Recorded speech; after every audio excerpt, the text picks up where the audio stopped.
आप जो भी मुझे सुन रहे हैं ध्यान पूर्वक सुने। ऑलमोस्ट जितने भी सनातनी हैं वो सभी गंगा माँ में स्नान करते हैं। करते कि नहीं करते हैं? और गंगा माँ शिव के सिर पे विराजमान है। ये बहुत महत्वपूर्ण प्रसंग सुनाने जा रहा हूँ। अब ये प्रश्न उठता है कि गंगा, हम तो सब यही जानते हैं कि गंगा स्नान से हम सभी के पाप कटते हैं, यही सुना। प्रश्न ये है कि हम गंगा में स्नान करने के बाद पाप कटवा के आते हैं कि पाप लेके आते हैं। आज मैं नई बात आपको बताने जा रहा हूं। अगर आप इन नियमों का पालन नहीं करते तो आप गंगा में अपने पाप धो के नहीं आ रहे, बल्कि गंगा से पाप लेके आ रहे हैं।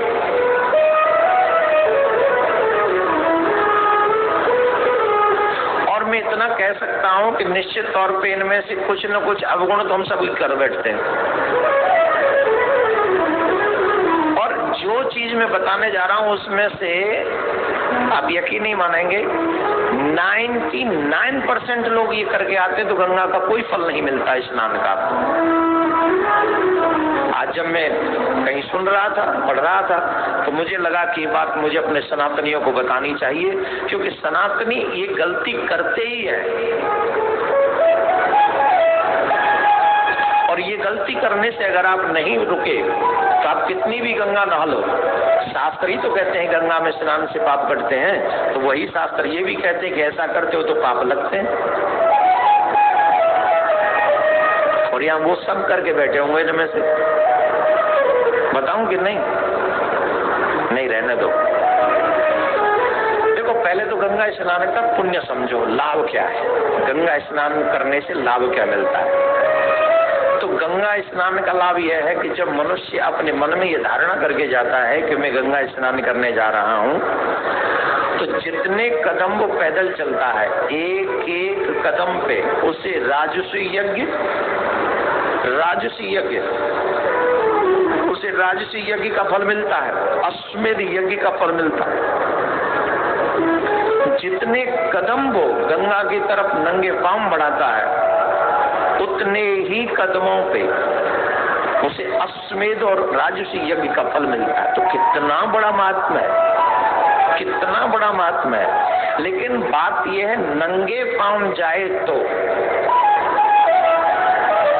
नंगे पांव जाए तो, और अगर पैरों में चप्पल पहनी हो, उसने जूते पहने हो, तो आपके उस स्नान के पुण्य का आधा 50% लाभ आपकी चप्पलों को लगता है। ऑलमोस्ट हर की पैड़ी पे ही उतरती है चप्पल, आप याद कीजिए, हम गलत नहीं कह रहे हैं। तो 50% आपका फल आपकी चप्पल ले गई। दूसरी बात,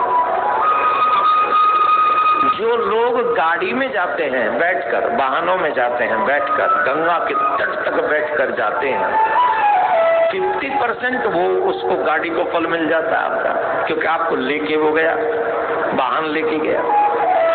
तो 50% चप्पल ले गई, 50% गाड़ी ले गई, और गंगा में डुबकी लगाई तुमने, तुम्हें क्या मिला? तुम तो जैसे गए थे वैसे जीरो के जीरो रहे, राइट?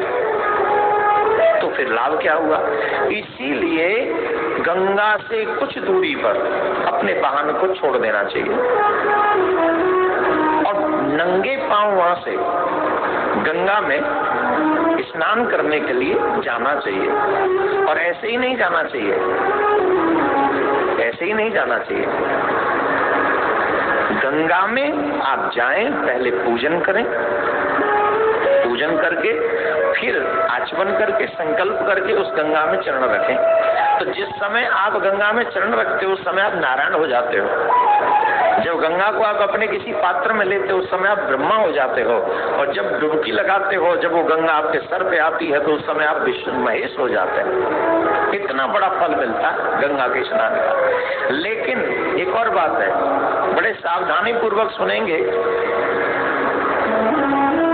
50% चप्पल, 50% गाड़ी ले गए, तो गाड़ी दूर खड़ी करें, 1-2 किलोमीटर कम से कम पैदल जाएं, वहीं से नंगे पांव जाएं, तो आपको पूरा फल मिलेगा। दूसरा, गंगा में कुल्ला न करें, गंगा में वस्त्र न धोएं, गंगा में अपने शरीर को मले नहीं। गंगा पाप धोती है, मैल नहीं। बहुत गजब की बात, हमने ऐसे नहीं कह रहे, शास्त्रों में लिखा है, जो व्यक्ति कुल्ला इत्यादि करता है उसे पाप लगता है। और तो और कई लोग तो इतने मूर्ख हैं कि गंगा के तट पर ही बैठकर शौच इत्यादि कर लेते हैं और वहीं मल साफ कर लेते हैं गंगा के जल से। तो जो गंगा के जल से मल इत्यादि साफ करते हैं उन्हें ब्रह्म हत्या का पाप लगता है। जो गंगा जल से मल इत्यादि साफ करते हैं उन्हें ब्रह्म हत्या का पाप लगता है। तो प्रत्येक सनातनी को यह सोचना चाहिए कि अब हम वहां जो गए वो पुण्य लेके आए कि पाप लेके आए? पुण्य या पाप? कोई तो पुरुष भी वहीं कर रहे होते हैं, कई बर्तन वहीं धो रहे होते हैं, कई कपड़े नहा के वो जो अधो वस्त्र है वो वहीं धो लेते हैं। एक और बात बता दें, ये तो आपने सुनी नहीं होगी, और ये पाप सभी करते हैं और उसके बाद कोई फल नहीं मिलता गंगा स्नान का। बताएं कि नहीं? बता दें।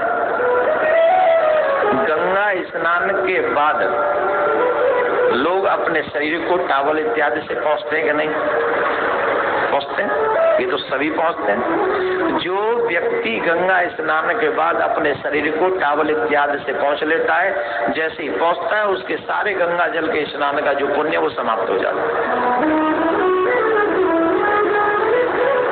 अब क्या करें कि गंगा स्नान के बाद जब तक हमारा तन न सूखे तब तक हमें गंगा के तट पर ही रहना चाहिए, और गंगा के तट पर हो सके तो भगवान का भजन करना चाहिए। और अगर अतिशय शीघ्रता है जाने की तो हमको ये चाहिए कि हम गीले तन से ही जाएं अपने घर से। वहाँ टॉवल जब तक स्वयं न वो जल सूख जाए तब तक आपको गंगा के फल का कोई, स्नान का कोई फल आपको नहीं मिलेगा, कोई भी फल नहीं मिलेगा। एक और सबसे अहम बात है जो आपको बता देनी चाहिए, रात को उठे और उठकर सीधे गंगा में जाके कूद गए, गलत है। एक तो गंगा में कभी कूदना नहीं चाहिए, ये अपराध तो हमने भी किया। हम अपना अपराध भगवान से माफी मांगते आज सबके सामने। हरिद्वार में तो पुल बुलते और छोटी उम्र थी तो सब कूदते थे, बोले हम भी कूद सकते हैं, इसमें क्या, तो हम भी कूदे। तो ये अपराध है, गंगा माँ से क्षमा मांगते, अब जाएंगे तो फिर और क्षमा मांगाएंगे। तो गंगा में कभी कूदना नहीं चाहिए, स्विमिंग नहीं करनी चाहिए इत्यादि। वो स्विमिंग भी की हमने तो वो भी पाप ही है हमारा, वो भी स्वीकार करते हैं। गंगा में हमेशा स्नान करके जाओ अपने घर से, और फिर बाद में जाके गंगा में स्नान करो, तब जाके आपको पूर्णतः गंगा के स्नान का फल मिलता है। और बड़ा सुंदर है, नमामि गंगे तव पाद पंकजम सुरासुरै वंदित दिव्य रूपम भक्तिम मुक्तिम च ददासि नित्यम भावानुसारेण सदा नराणाम। मुक्ति भक्ति सब कुछ प्रदान करने वाली माँ भगवती गंगा हम सबका कल्याण करती हैं। इसलिए मैं गारंटी से कहता हूँ 99% लोगों को ये नहीं पता होगा।